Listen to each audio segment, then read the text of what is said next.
Hello friends, welcome to my channel. आज हम discuss करेंगे Indian economy on the eve of independence के fourth part के बारे में। 3 वीडियोस हम ऑलरेडी अपलोड कर चुके हैं। अगर वो वीडियोस आपने नहीं देखी तो उन सभी वीडियोस का लिंक डिस्क्रिप्शन में गिवन है, आप उनको जाकर देख सकते हैं। साथ ही मैक्रो इकोनॉमिक्स के ऑलमोस्ट सारे चैप्टर्स हम कवर कर चुके हैं। अगर उन वीडियोज़ का लिंक चाहिए तो वो भी डिस्क्रिप्शन में गिवन है, आप जाकर देख सकते हैं।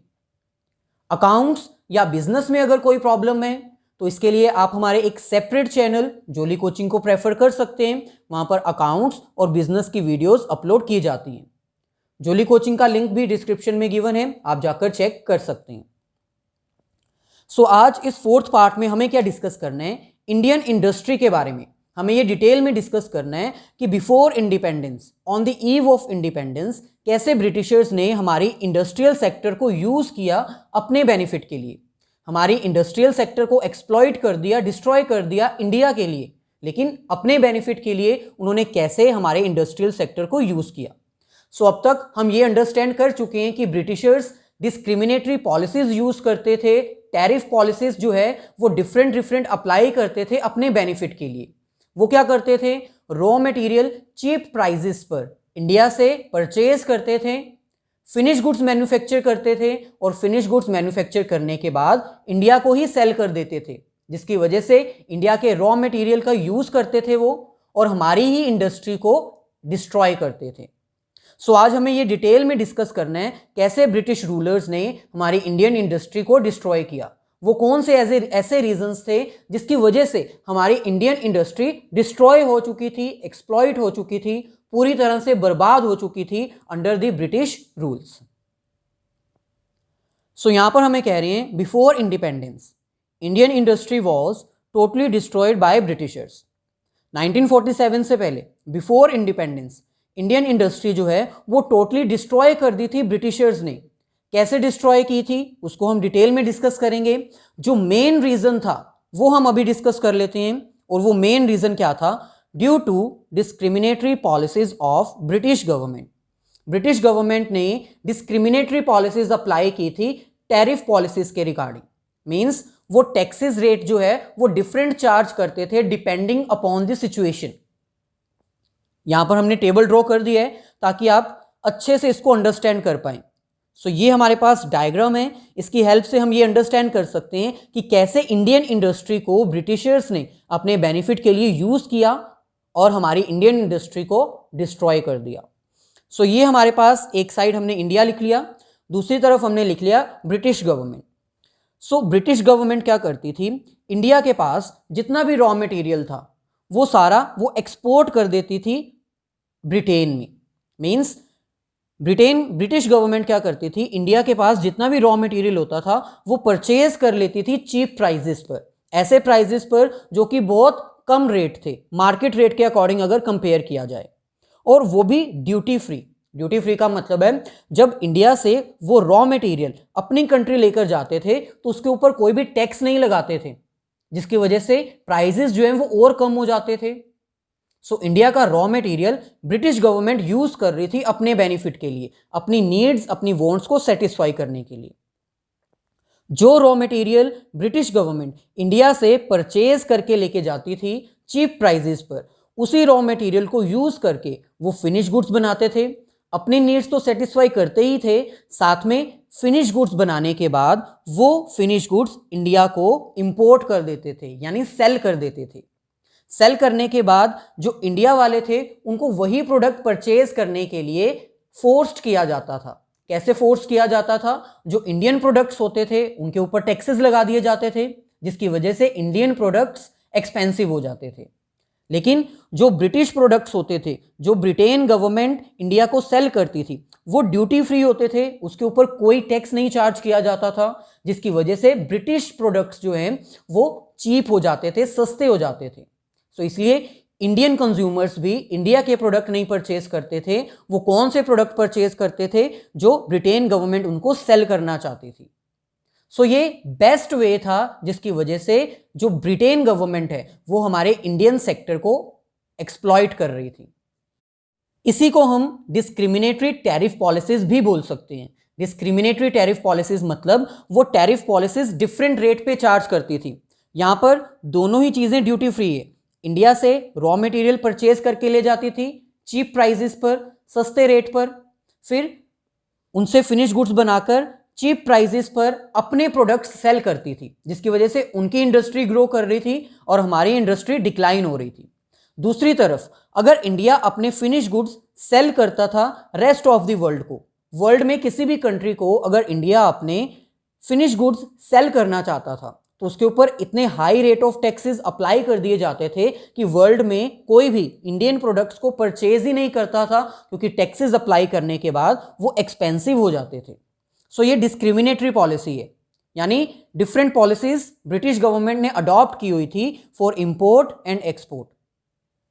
जो इंडिया का रॉ मटेरियल है उसको फ्री ऑफ कॉस्ट ले जाते थे, यानी ड्यूटी फ्री कर देते थे, लेकिन जो फिनिश गुड्स थे उनके ऊपर इतना टैक्स लगा देते थे कि इंडियंस अपने फिनिश गुड्स को मार्केट में सेल ही नहीं कर पाते थे, जिसकी वजह से इंडिया के वर्ल्ड फेमस प्रोडक्ट भी कोई नहीं परचेज करता था। जो हैंडीक्राफ्ट प्रोडक्ट होते थे, जो सिल्क मेड प्रोडक्ट्स होते थे, जो कॉटन इंडस्ट्री के प्रोडक्ट्स होते थे, जो स्मॉल स्केल इंडस्ट्रीज के प्रोडक्ट होते थे, वो सारे डिस्ट्रॉय कर दिए थे ब्रिटिश गवर्नमेंट ने। So all this lead to decay of Indian handicrafts. Main reason क्या था जिसकी वजह से इंडियन इंडस्ट्री एक्सप्लॉइट की जा रही थी? वो था ये discriminatory tariff policies. I hope ये कॉन्सेप्ट आपको अच्छे से क्लियर हो गया होगा, क्योंकि अगर ये कॉन्सेप्ट आप अपने एग्जाम में ऐसे ही प्रिपेयर कर देते हो तो कोई भी टीचर आपका जो रिटन वर्क है शायद वो पढ़े ही ना, वो यही देख के आपको मार्क्स दे दे कि आपने इतना डीप में एक्सप्लेन किया है। सो अगर अभी भी कोई कंफ्यूजन है तो आप कमेंट करके पूछ सकते हो। ओवरऑल ये क्लियर हो चुका है कि कैसे British government tariff policies means tax policies को डिस्क्रिमिनेट करके इंडियन इंडस्ट्री को एक्सप्लॉइट कर रही थी। अब हम डिटेल में डिस्कस कर लेते हैं ये सारे पॉइंट्स, ताकि हमें वो रीजंस पता चल जाएं जिसकी वजह से इंडियन इंडस्ट्री एक्सप्लॉइट हो चुकी थी। सो ये हमारे पास फर्स्ट रीजन जिसकी वजह से हमारी इंडियन इंडस्ट्री एक्सप्लॉइट की जा रही थी by British government, discriminatory tariff policies of the state. It means biased tax policies of the British government. जो ब्रिटिश गवर्नमेंट है वो बाइज्ड टैक्स पॉलिसीज अप्लाई करती थी। बाइज्ड टैक्स पॉलिसीज का मतलब है भेदभाव वाली टैक्स पॉलिसीज। वो भेदभाव करती थी कैसे? जो भी इंडियन अपने फिनिश गुड्स एक्सपोर्ट करना चाहता था रेस्ट ऑफ द वर्ल्ड को, उसके ऊपर टैक्सेस लगा देती थी ताकि प्रोडक्ट्स एक्सपेंसिव हो जाए। दूसरी तरफ अगर इंडिया से कोई रॉ मटेरियल एक्सपोर्ट करता था तो उसके ऊपर टैक्स ही नहीं लगाते थे ताकि रॉ मटेरियल चीप हो जाए और ब्रिटेन गवर्नमेंट रॉ मटेरियल्स को परचेज करके अपनी इंडस्ट्री डेवलप कर पाए। सो इसको अभी हमने डिटेल में डिस्कस किया, इसका एक बार ओवरव्यू देख लेते हैं और नेक्स्ट पॉइंट पे हम प्रोसीड करते हैं। The policy adopted by the British government is biased. जो ब्रिटिश गवर्नमेंट ने टैक्स पॉलिसीज अडॉप्ट की थी वो बहुत ही बाइज्ड थी, भेदभाव वाली थी। कैसे? They export raw material from India which is tariff free. Britain government क्या करती थी? इंडिया से रॉ मटेरियल एक्सपोर्ट करती थी अपनी कंट्री में जो कि बिल्कुल टैरिफ फ्री था, उसके ऊपर कोई टैक्स नहीं लगाती थी। They import British product into India which is tariff free. Finish goods को इंडिया में सेल करती थी और उसको सेल करने पर कोई भी टैक्स नहीं लगाया जाता था, बिल्कुल टैरिफ फ्री कर दिया जाता था ताकि ब्रिटेन प्रोडक्ट चीप हो जाएं as compare to Indian products, और Indian consumers Indian product purchase करने की बजाय ब्रिटेन के प्रोडक्ट्स परचेज करें, जिसकी वजह से ब्रिटेन की इंडस्ट्री डेवलप कर पाए। लास्ट में, but they charge heavy duty on Indian products if they export finish goods. दूसरी तरफ अगर इंडिया के लोग फिनिश गुड्स एक्सपोर्ट करते हैं किसी दूसरी कंट्री को तो उसके ऊपर इतना high amount of duty charge कर दिया जाता था कि वो एक्सपेंसिव हो जाएं और वर्ल्ड में कोई भी उनके प्रोडक्ट्स को परचेज ना कर पाए। सेकेंड रीजन हमारे पास आता है डिसअपियरेंस ऑफ प्रिंसिल कोड। प्रिंसिल कोड का मतलब क्या होता है? आपको पता होगा ब्रिटेन गवर्नमेंट से पहले इंडिया में कौन से कोर्ट्स चलते थे? Nawabs, princes, rajas and emperors. So इन सब के राज होते थे, अपनी अपनी कंट्री, अपने अपने स्टेट होते थे, इनके अपना अपना एरिया होता था जिसमें ये अपना राज चलाते थे, अपनी एम्पायरर चलाते थे। उस टाइम पर जब ब्रिटेन गवर्नमेंट नहीं थी तो सभी राजा महाराजास क्या करते थे? हैंडमेड प्रोडक्ट्स परचेज करते थे, सिल्क, कॉटेज इंडस्ट्री और स्मॉल स्केल इंडस्ट्रीज जो है वो प्रिंसेस कोर्ट की वजह से ही वर्ल्ड फेमस हो पाई थी। लेकिन ब्रिटेन गवर्नमेंट के आने के बाद सभी ये नवाब्स, प्रिंसेस, राजाज और एम्पायरर्स का जो जमाना था वो खत्म कर दिया गया। ब्रिटेन गवर्नमेंट ने इन सबको अपने अंडर कंट्रोल कर लिया था। अब क्योंकि राजा महाराजा नहीं रह चुके थे, इसलिए जो सिल्क प्रोडक्ट थे, जो कॉटन प्रोडक्ट थे, जो स्मॉल स्केल इंडस्ट्रीज जो हैंडीक्राफ्ट प्रोडक्ट्स बनाते थे, उनकी डिमांड कम हो चुकी थी और वर्ल्ड फेमस जो प्रोडक्ट्स थे अब उनकी डिमांड डिक्रीज हो चुकी थी। सो ये एक मेन रीजन था जिसकी वजह से हमारी इंडस्ट्री डेवलप नहीं कर पा रही थी। यहाँ पर हमें यही एक्सप्लेन करना है कि ब्रिटेन गवर्नमेंट से पहले जो राजा महाराजाज होते थे वो ज़्यादातर इंडियन प्रोडक्ट्स यूज़ करते थे और इसी की वजह से हमारे जो प्रोडक्ट्स हैं वो वर्ल्ड फेमस हो पाए थे। लेकिन ब्रिटिश गवर्नमेंट के बाद ये राजा महाराजाज का जो ज़माना था वो उन्होंने ख़त्म कर दिया, सभी कोर्ट्स अपने अंडर कंसीडर कर लिए, जिसकी वजह से क्या हुआ, जो हैंडीक्राफ्ट यूजर्स थे वो खत्म हो चुके थे। अब ब्रिटेन प्रोडक्ट्स का ज़माना शुरू हो चुका था और लोग उन्हीं को परचेज करते थे, उन्हीं के फ्लेवर को पसंद करते थे। थर्ड हमारे पास आता है competition from machine made products. Machine made products ऐसे प्रोडक्ट्स होते हैं जो कि मशीन की हेल्प से प्रिपेयर किए जाते हैं। जितने भी ब्रिटिश प्रोडक्ट्स थे वो सारी मशीन की हेल्प से प्रिपेयर किए जाते थे और ऐसे प्रोडक्ट्स जो मशीन की हेल्प से प्रिपेयर किए जाते हैं वो लो इन कॉस्ट होते हैं। इट मीन्स उनके ऊपर ज़्यादा एक्सपेंसेस नहीं आते, इसलिए उनको चीप प्राइजेस पर, सस्ते रेट पर भी मार्केट में सेल किया जा सकता है। दूसरी तरफ machine made products high in quality भी होते हैं, उनकी क्वालिटी बहुत ही अच्छी होती है। इंडियन प्रोडक्ट्स जो कि हैंडमेड प्रोडक्ट्स होते हैं वो कहीं पर भी टिक नहीं पा रहे थे मशीन मेड प्रोडक्ट्स के सामने। उनको बहुत ही टफ कंपटीशन मिल रहा था मशीन मेड प्रोडक्ट से। जिसकी वजह से इंडियन प्रोडक्ट्स डिके कर रहे थे, उनकी डिमांड कम हो रही थी। जो सस्ते प्राइजेस पर मिल रहे थे प्रोडक्ट, जो ब्रिटेन के प्रोडक्ट्स थे, जो चीप भी थे और जो हाई इन क्वालिटी भी थे, उसको ज़्यादा परचेज कर रहे थे। यहाँ पर हमें कह रहे हैं it is very difficult to stay in market for Indian handmade products in front of machine made products. Indian products जो कि हैंडमेड प्रोडक्ट्स थे उनके लिए ये बिल्कुल डिफिकल्ट हो चुका था, पॉसिबल ही नहीं था कि वो मशीन मेड प्रोडक्ट्स के सामने टिक पाएं। जितने भी इंडियन कंज्यूमर्स थे वो मशीन मेड प्रोडक्ट्स को परचेज करते थे। क्यों? क्योंकि उनके प्राइजेस भी कम थे और उनकी क्वालिटी भी हाई थी। ये थर्ड रीजन है जिसकी वजह से इंडियन इंडस्ट्री एक्सप्लॉइट हो चुकी थी, डिस्ट्रॉय हो चुकी थी। नेक्स्ट हमारे पास आता है new pattern of demand. Pattern of demand में आपको ये अंडरस्टैंड करना होगा कि पैटर्न ऑफ डिमांड चेंज हो चुका था। पहले इंडियन कंज्यूमर्स इंडियन प्रोडक्ट को प्रेफरेंस करते थे, हैंडमेड प्रोडक्ट ज़्यादा परचेज करते थे। लेकिन जब ब्रिटिश गवर्नमेंट आई, ब्रिटेन के प्रोडक्ट आए तो उनको ज़्यादा प्रेफरेंस मिलने लगी क्योंकि वो चीप भी थे और हाई इन क्वालिटी भी थे। दूसरी तरफ जो वेस्टर्न फॉर्मेलिटीज़ थी वो उनको ज़्यादा अच्छी लगने लगी। New style, new flavour, new taste अब इंडियन कंज्यूमर्स ने भी प्रेफर करना स्टार्ट कर दिया था। यहाँ पर हमें कह रहे हैं new style and pattern was adopted by all Indians. जो न्यू स्टाइल प्रोवाइड किया था, जो वेस्टर्न लाइफस्टाइल प्रोवाइड किया गया था ब्रिटेन की तरफ से, अब उसको ज़्यादा प्रेफर करते थे इंडियन कंज्यूमर्स भी। Western lifestyle was adopted. जो वेस्टर्न लाइफस्टाइल था, जो उनकी क्लोथिंग सेंस थी, उसको ज़्यादा लोग पसंद करते थे। All this changes the demand pattern from Indian products to British products, जिसकी वजह से जो भी डिमांड थी इंडियन प्रोडक्ट्स की वो डिक्रीज होती जा रही थी। दूसरी तरफ ब्रिटेन प्रोडक्ट्स की डिमांड इंक्रीज हो रही थी क्योंकि सभी कंज्यूमर्स इंडियन प्रोडक्ट्स को छोड़कर कौन से प्रोडक्ट्स परचेज कर रहे थे? British products. This process lead to losing domestic market by Indian industry. अब आपको ये पता चल चुका है कि डिस्क्रिमिनेटरी पॉलिसीज की वजह से जो इंटरनेशनल मार्केट थी वो तो इंडिया की तरफ से बर्बाद हो चुकी थी। इंडिया अब अपने प्रोडक्ट फॉरेन में तो सेल कर ही नहीं सकता था क्योंकि डिस्क्रिमिनेटरी पॉलिसीज थी। दूसरी तरफ पैटर्न चेंज होने की वजह से इंडिया अपनी डोमेस्टिक मार्केट भी खो चुका था। अब इंडिया में इंडिया के लोग भी ब्रिटिश प्रोडक्ट्स को प्रेफर करते थे, इंडिया के प्रोडक्ट्स को प्रेफर नहीं करते थे। और उसके वही रीजंस हैं कि ब्रिटिश प्रोडक्ट्स चीप होते थे, सस्ते होते थे और दूसरी तरफ उनकी क्वालिटी भी अच्छी होती थी। फिफ्थ पॉइंट हमारे पास आता है introduction of railways in India. So British government के अंडर रेलवेज को इंट्रोड्यूस किया गया था।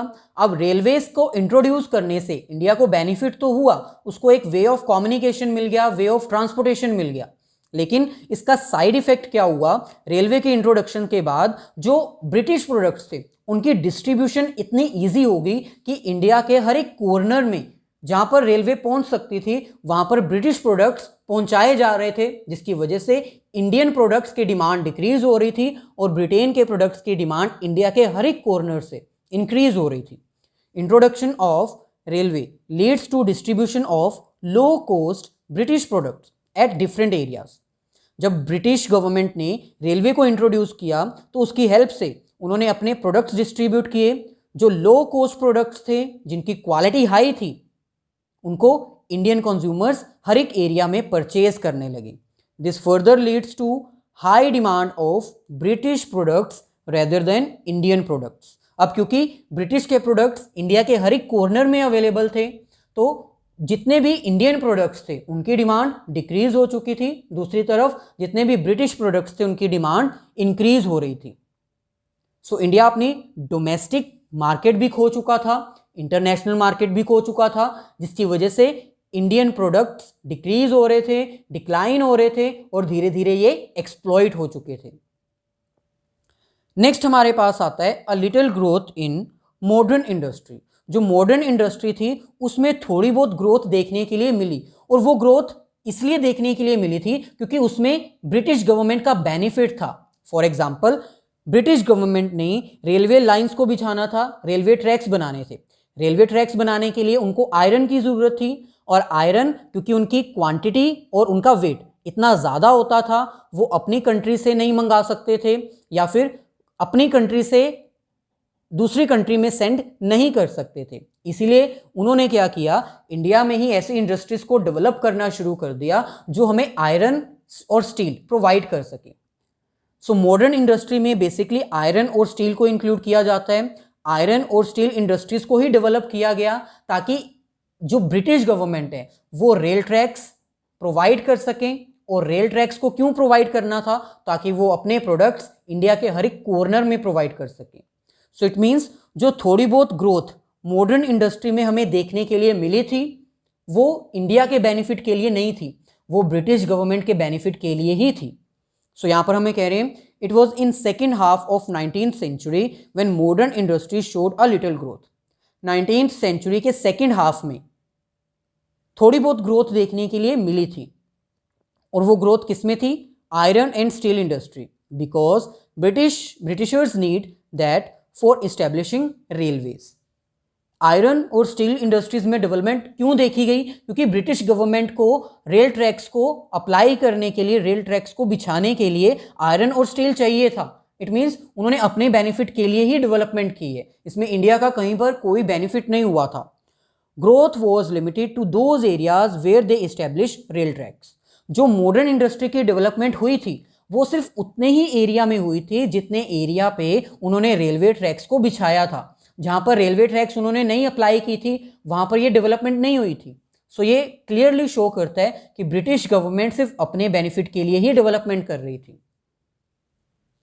सो at the last, in conclusion, हम ये 4 पॉइंट्स हाईलाइट कर सकते हैं। फर्स्ट, जो हैंडीक्राफ्ट इंडस्ट्री थी वो टोटली डिस्ट्रॉय हो चुकी थी because of discriminatory tariff policies of Britain government. जो मॉडर्न इंडस्ट्री थी उसमें थोड़ी बहुत ग्रोथ हुई थी, लेकिन वो ग्रोथ इसीलिए हुई थी क्योंकि ब्रिटिश गवर्नमेंट वो चाहती थी, ब्रिटिश गवर्नमेंट अपनी रेल इंडस्ट्रीज को इस्टेब्लिश करना चाहती थी, इसीलिए आयरन और स्टील में थोड़ी बहुत डेवलपमेंट देखने के लिए मिली थी। Next, capital goods industries was almost non exist. Capital goods industry वो होती है जो मशीन्स प्रिपेयर करती है जिसकी हेल्प से हम फर्दर प्रोडक्शन कर सकते हैं। सो इंडिया में कोई भी कैपिटल गुड्स थी ही नहीं मैन्युफैक्चर करने वाली। सो जितने भी कैपिटल गुड्स थी वो हम फॉरेन से ही इंपोर्ट करते थे। लास्ट में traditional Indian industry was decaying. It means जो भी ट्रेडिशनल इंडियन इंडस्ट्री थी, इसमें हैंडीक्राफ्ट्स आ जाते हैं, कॉटेज इंडस्ट्री आ जाती है, सिल्क इंडस्ट्री आ जाती है, वो सभी स्मॉल स्केल इंडस्ट्रीज आ जाती हैं जो इंडिया के डेवलपमेंट में पहले बहुत अच्छा रोल प्ले कर रही थी, लेकिन ब्रिटिश गवर्नमेंट के बाद वो टोटली क्या हो चुकी थी, डिक्लाइन हो रही थी, डिक्रीज हो रही थी। सो इन कंक्लूजन ये हमारा रिजल्ट है कि ब्रिटिश गवर्नमेंट हमारी इंडियन इंडस्ट्री को यूज कर रही थी अपने बेनिफिट के लिए, अपनी इंडस्ट्री को डेवलप करने के लिए। आई होप ये वीडियो आपको हेल्प करेगी अंडरस्टैंड करने के लिए। अगर आपको ये कॉन्सेप्ट अंडरस्टैंड हो चुका है तो प्लीज़ अभी वीडियो को लाइक कर दीजिए, अपने फ्रेंड्स के साथ शेयर कर दीजिए। अगर कोई क्वेश्चन है तो कमेंट करके या फिर जोली कोचिंग इंस्टाग्राम आईडी है वहां पर आप पूछ सकते हैं।